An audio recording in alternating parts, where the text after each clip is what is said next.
Hello friends, welcome to E-Pathshala. I am Shagun Sharma, Assistant Professor in Political Science in Government College for Girls, Sector 42, Chandigarh. The paper is Foreign Policy of India and the module is The Making of Indian Foreign Policy. The making of foreign policy of India or of any other country is a complex process.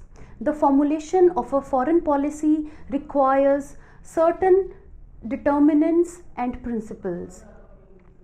Indian foreign policy is determined by many factors, as we discussed in other modules also. Certain institutions as well as individuals are involved in making of Indian foreign policy. So we cannot just judge who is the maker of Indian foreign policy.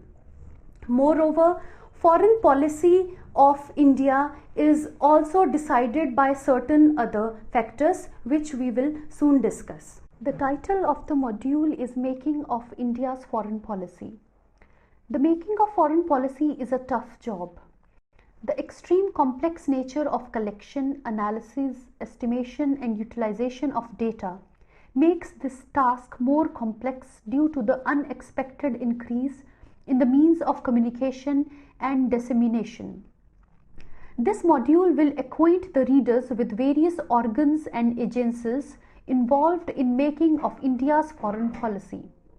The present module will also analyze the comparative importance of these organizations in formulation process of India's foreign policy. The following agencies and organizations play the key role in formulation process of India's foreign policy. Parliament, Prime Minister and Cabinet, National Security Council, Ministry of External Affairs and intelligence agencies. Parliament. According to Article 246, all matters which bring the Union into relations with any foreign country falls under the jurisdiction of Parliament. Hence, broadly, the Parliament has the right to take decisions on all the matters of foreign policy. Members of Parliament cannot only debate any matter of foreign policy in Parliament, but can also influence this process through various activities. Two important committees of Parliament have comprehensive and direct influence on the subject. These committees are Parliamentary Advisory Committee of External Affairs Ministry, Standing Committee of External Affairs Ministry. The government takes the suggestions seriously given by these committees. Two other committees of Parliament also influence the formulation of foreign policy individually and indirectly. These are Estimate Committee and Public Accounts Committee. Hence, the Parliament influences the functional aspects of making of foreign policy in an important way through its various activities. But the power of Parliament depends upon the following many factors: on the charismatic and expertise personality of executive, on the level of interest and expertise of parliamentarians in foreign policy, emergency situation of country, and on the nature of representation of various forces in Parliament. After evaluation of influence of Parliament on foreign policy during more than last 6 decades, it comes to know that interest of Parliament in this context has widened continuously. In comparison to the regimes of Nehru and Indira, this factor appears more clearly from the activities of present Parliament. These are 4 main reasons of decline of Parliament's influence during the regimes of Nehru and Indira. There was no need of approval by the Parliament on the treaties concluded in that era because Indian Constitution was lacking this kind of provision. Role of Parliament was negligible due to the charismatic leadership of both the leaders and strong knowledge of both on matters of foreign relations. There was no change in this situation due to the domination of Congress party in Parliament, and the role of advisory committees couldn't go further from one-sided dialogue. Parliament started to pass more discussions, debates, question answers, opposition, dissent, memorandums, resolutions on the matters of foreign policy since the decade of 1980. Even after all these, the position of Parliament could not become more important. This situation definitely improved up to some extent. In post-Cold War period, three factors were responsible for increase in powers of Parliament in this era. End of one-party government and the beginning of the era of coalition governments, expression of public opinion by journal masses regarding foreign policy, getting achievements by a person in the field of foreign policy to be helpful in having an highest post. Hence, Parliament helps the executive indirectly in formulation of foreign policy. But this role of Parliament depends on its nature, party position, nature of government, leadership, etc. Prime Minister and the Cabinet. Cabinet works as a real executive in parliamentary democracy. Hence, one Prime Minister and his or her Cabinet perform the functions of foreign policy formulation. But in reality, the responsibility and authorization of taking initiatives on matters of foreign policy lies with the External Affairs Ministers in the Cabinet. After that, External Affairs Ministry execute them after the approval of Cabinet.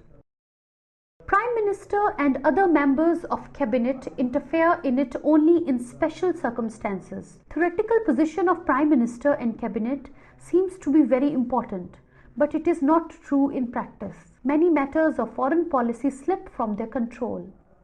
Four reasons are responsible for this position of Cabinet. Lack of interest regarding matters of foreign policy among maximum leaders of Cabinet. Lack of influential role of big institutions in the form of institutional role. Lack of political influence in the members of Cabinet. And culture of coalitional governments and balance of political power. Hence, External Affairs Minister or Political Affairs Committee takes the important decisions instead of taking direct decisions on foreign policy by Prime Minister and Cabinet. Consequently, powers of Cabinet seem to be declined in this context. National Security Council. It was formed on 19th November 1998. NSC is divided into three stages: Apex Group, National Security Advisor, and three-tier organization. Prime Minister is the main person in its top decision makers, for the help and advice of whom there are five other members: Home Minister, Defense Minister, Foreign Minister, Finance Minister, and Vice Chairman of Planning Commission. This high-powered group has the right to take final decisions on the matters of foreign policy and defense of India. This group can also invite other ministers for meeting if necessary. Basically, this group has to be dependent up to some extent on National Security Advisor because he will act as a link between three-tier organization of the Council and top-level group. Three-tier group will submit its report to National Security Advisor and he or she will further convey this to the top-level group.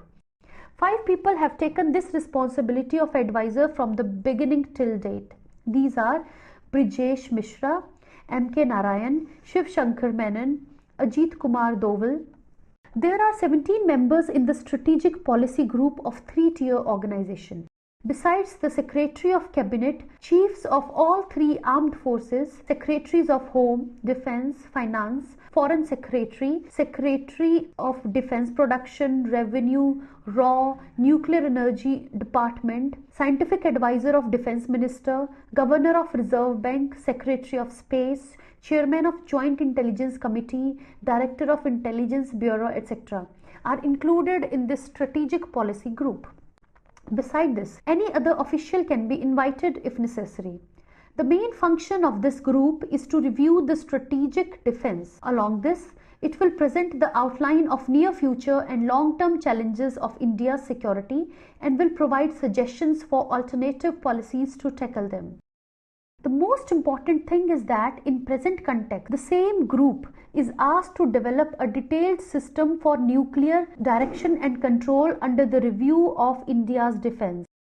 Hence, this coordinated group of inter-ministries will work as an important organ of National Security Council. The second important organ of this organization is National Security Advisory Board, which has a multi-dimensional nature. There is one chairman and some other members in this board. Former foreign secretaries, strategic experts, economists, international relations experts, educationists, scientists, domestic security experts, and retired chiefs of armed forces are included in this board as members. The special importance about these members is that all experts are non-governmental.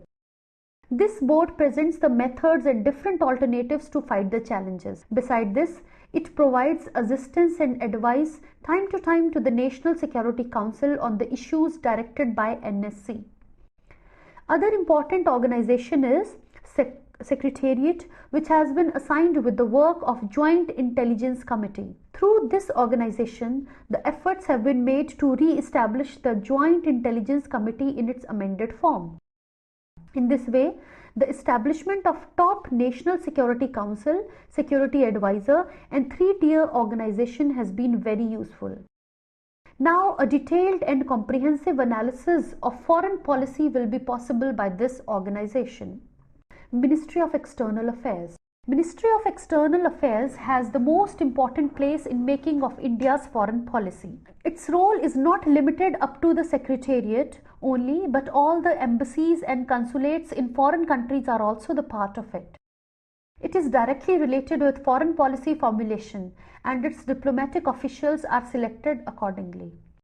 The activities of this department can be evaluated under the following three headings: historical background, structure, and process analysis. India's foreign department has been part of East India Company and the intelligence department of British up to 1914. After 1914, this department came under the control of two separate secretaries with the names Political Department and Foreign Department. During the interim government of 1946, there were two departments, Foreign Relations and Commonwealth Relations. That's why it started working in 1947 after the independence as two departments, Foreign Relations and Commonwealth Relations. High Commission situated at London was also assessed in the same. It was designated as Foreign Department in 1949 by removing the words Commonwealth Relations from its name.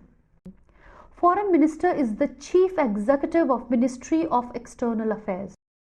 There is a provision of Foreign State Ministers and Foreign Deputy Minister to assist the Foreign Minister. There is no important role of Foreign State Minister and Foreign Deputy Minister in decision making, but is just the provision to give a respect to the medium level politicians. Hence, the Foreign Secretary is the most important person after the Foreign Minister. The post of Secretary General was abolished during the regime of Nehru because there was no Foreign Minister at that time. There is the provision of two other secretaries parallel to the Foreign Secretary. These are Secretary East and Secretary Economic Relations. The basic structure of Foreign Ministry is divided into various branches. These branches are mainly of two types: special and associate branches and regional branches. The classification of these is not permanent and limited but changeable according to time.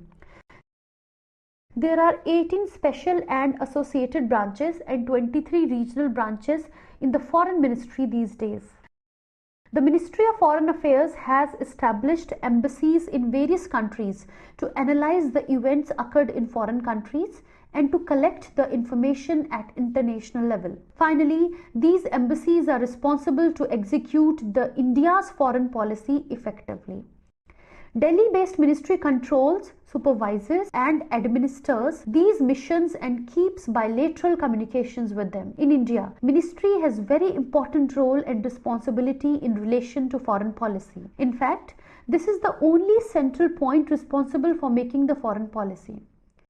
Foreign ministry has to take decisions related to mainly three kinds of matters.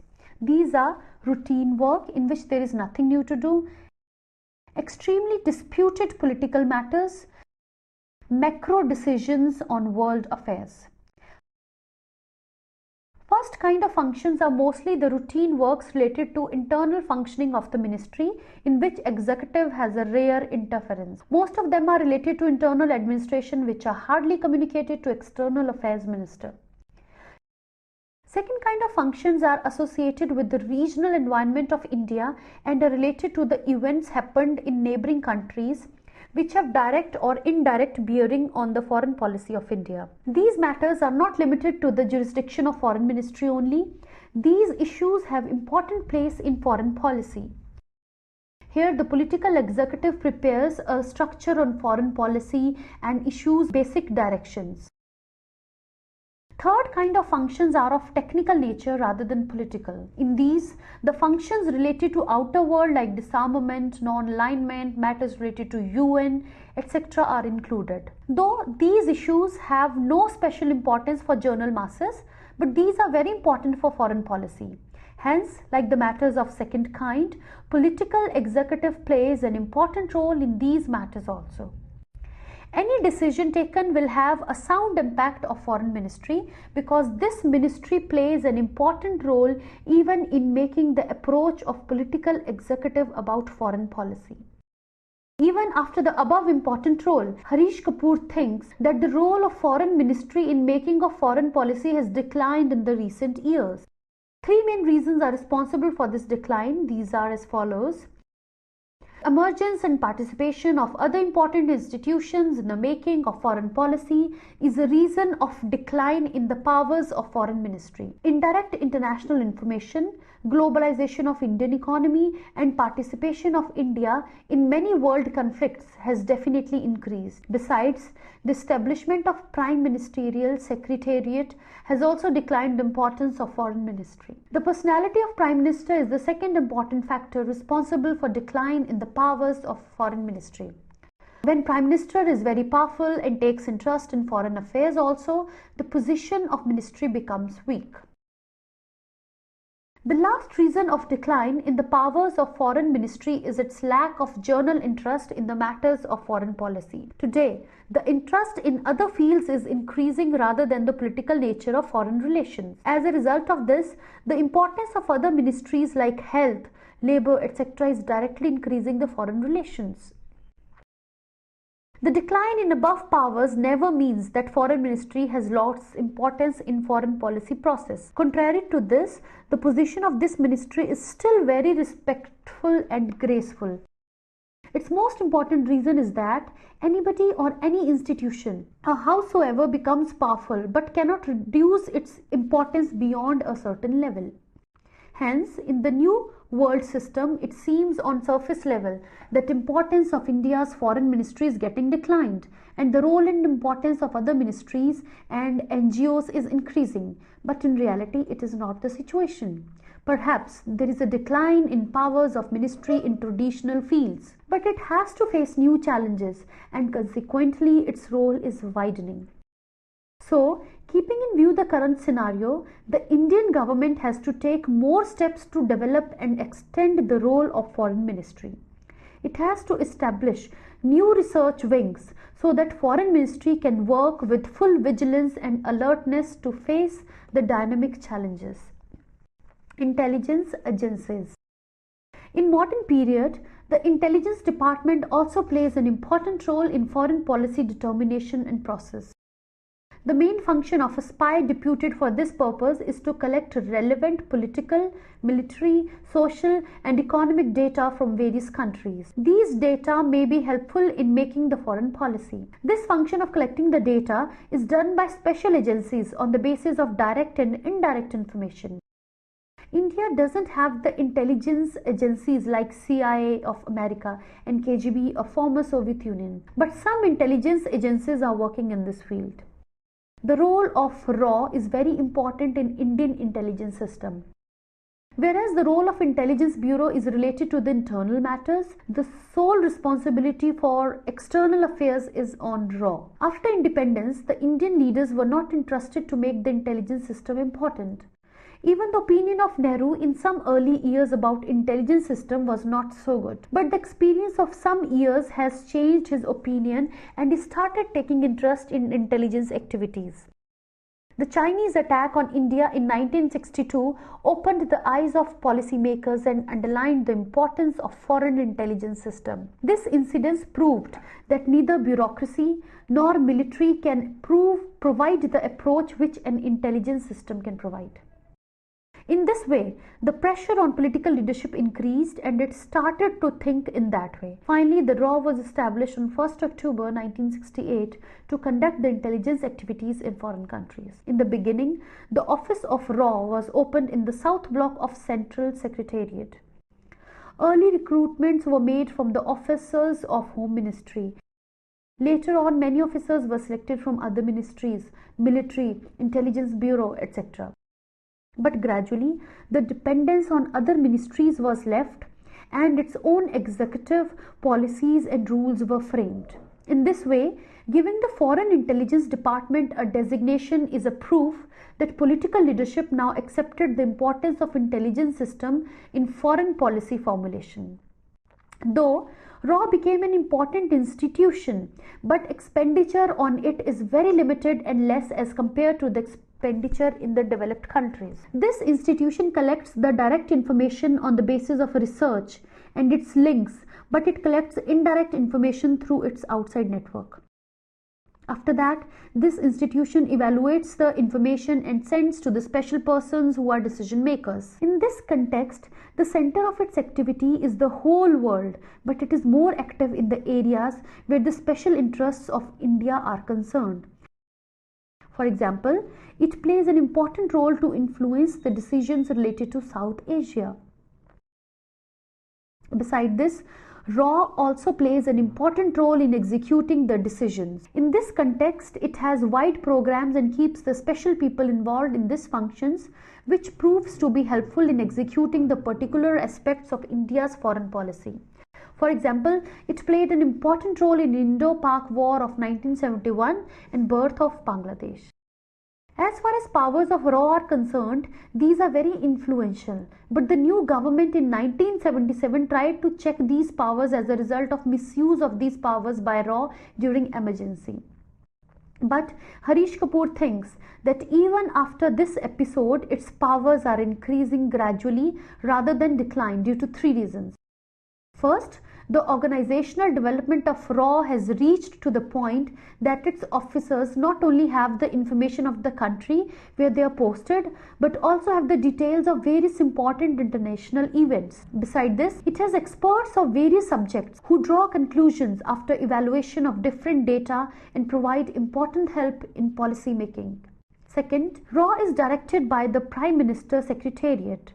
Third, the Director of RAW has a direct link with Prime Minister and provides the details to Prime Minister on daily basis, which helps the government in decision making. Hence, the role of RAW these days has become an important part of India's foreign policy making process. Besides RAW, two other important institutions are also the part of the process. These are Military Intelligence Department and Joint Intelligence Committee. Indian Army has also a separate intelligence wing through which it has a vigil on the military activities of the foreign powers and other countries. This military intelligence department works through the headquarters of all the three armed forces: military, air force and navy. The size of military intelligence department is limited as compared to RAW. Besides, RAW has overall responsibility of all kinds of intelligence activities. Hence, the military intelligence wing has to perform its role in context and collaboration of RAW.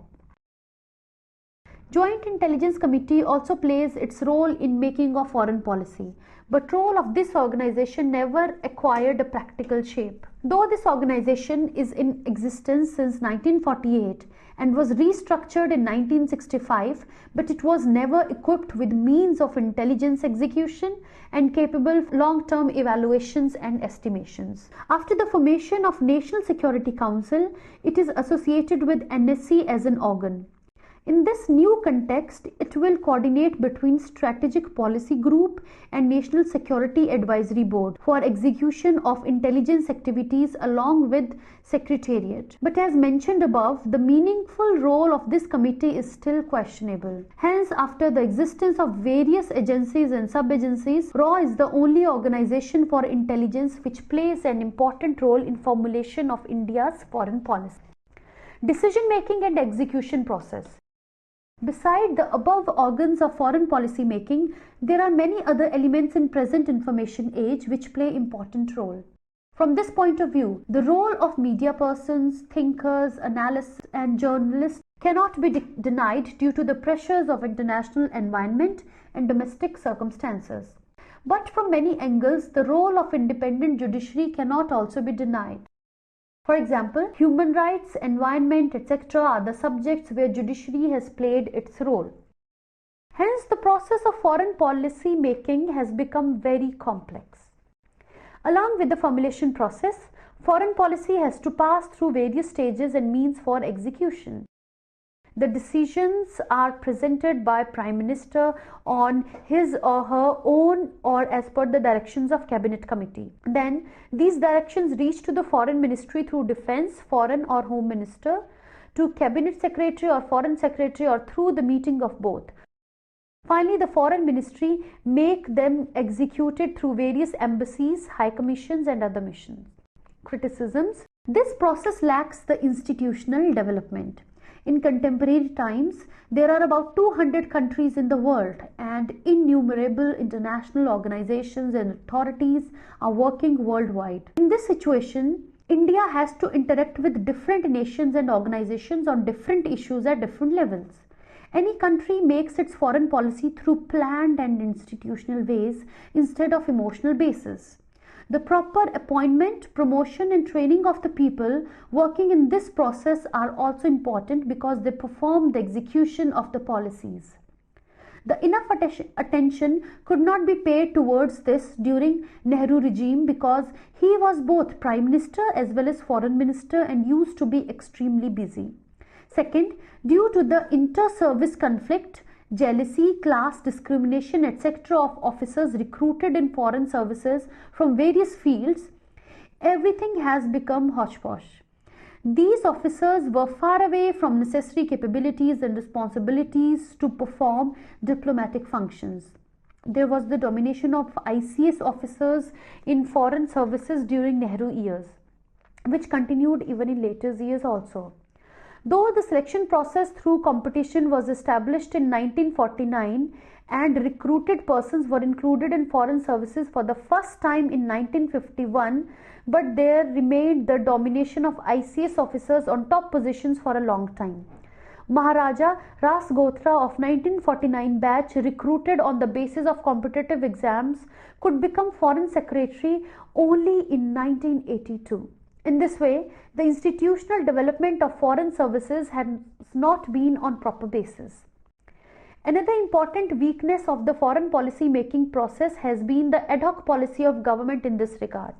Its clear example is seen during Indira and Rajiv regimes. During their regimes, efforts were made to alter all those institutions which hindered their discretionary powers.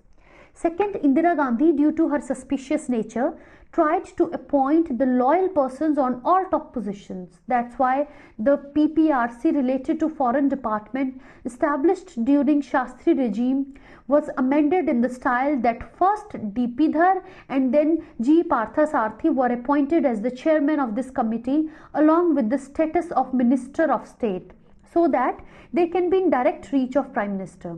The same process continued during Rajiv era, which generated the nepotism and favoritism. As a result of this, PPRC died and planning division got separated.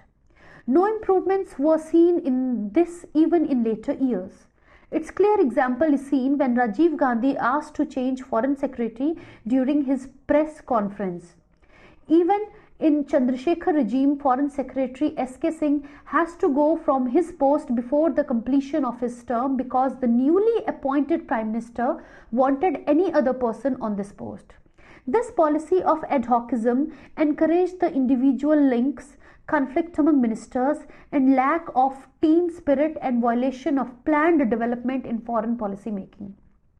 There have been two other hurdles in smooth policy making process: emergence of Prime Minister office and ambitions of officers of foreign services. Due to the continuous development in the powers of Prime Minister office, now they have started interfering besides their legal rights unnecessarily in the matters of foreign ministry. Officers of foreign ministry feel demoralized on many occasions and face the failures of predetermined foreign policy. These tendencies increased from Indira regime, as a result of which foreign ministry has to face various problems. Second, presently the tendency of getting foreign postings among officers of administration and police is increasing. The officers of finance and trade are getting important positions in this regard. All these things have created deformities in the nature of this process. Policy of secrecy has also created a serious problem in foreign policy making process. The documents of foreign policy are not published for the masses in the name of secrecy. As a result, mistakes regarding foreign policy are not analyzed properly, and this blocks the way of suggestions to improve the policies in future. Some experts believe that through this, India cannot properly evaluate the performance of its representatives on international fora, because sometimes it has been observed that our representatives have acted on these fora contrary to the policies finalized and established by Indian government. Most of the countries have an established procedure in this regard, but India completely lacks this system. For example, in America, the limitation period of having these kinds of documents secret is 20 years, while in England it is 30 years. India has not fixed this kind of time limitation. This provision blocks the process of foreign policy making and causes the lack of a proper process. There has been a huge debate on the formation of National Security Council. Formation of this council is a welcome step because its absence caused many weaknesses in evaluation of security scenario and policies. But after its formation, it has been criticized on the basis of faults occurred in the appointment of National Advisor, Strategic Policy Group, Joint Intelligence Committee, Advisory Board, etc., which have been discussed earlier in detail. But now it is not a matter of worry, because if there is any fault in its working, it can be amended. It is possible on the basis of experience. Only the time will decide. At this time, it is essential that its constitution should not be based on orders of executive, but should be passed by the parliament to strengthen it legally, so that no government can abolish it in the future at its discretion. Now, to conclude this, we can say that various institutions and entities are involved in the formulation of foreign policy of India. So we cannot deny the importance of all the factors responsible for formulation of Indian foreign policy. As discussed, different actors are in the functioning of and the making of foreign policy of India. However, it cannot be denied that the role of Ministry of External Affairs is most important as far as the making of foreign policy is concerned. It is involved in various researches as well as the working of the ministry. So, the most important entity as far as making of foreign policy is concerned, it can be said Ministry of External Affairs is important.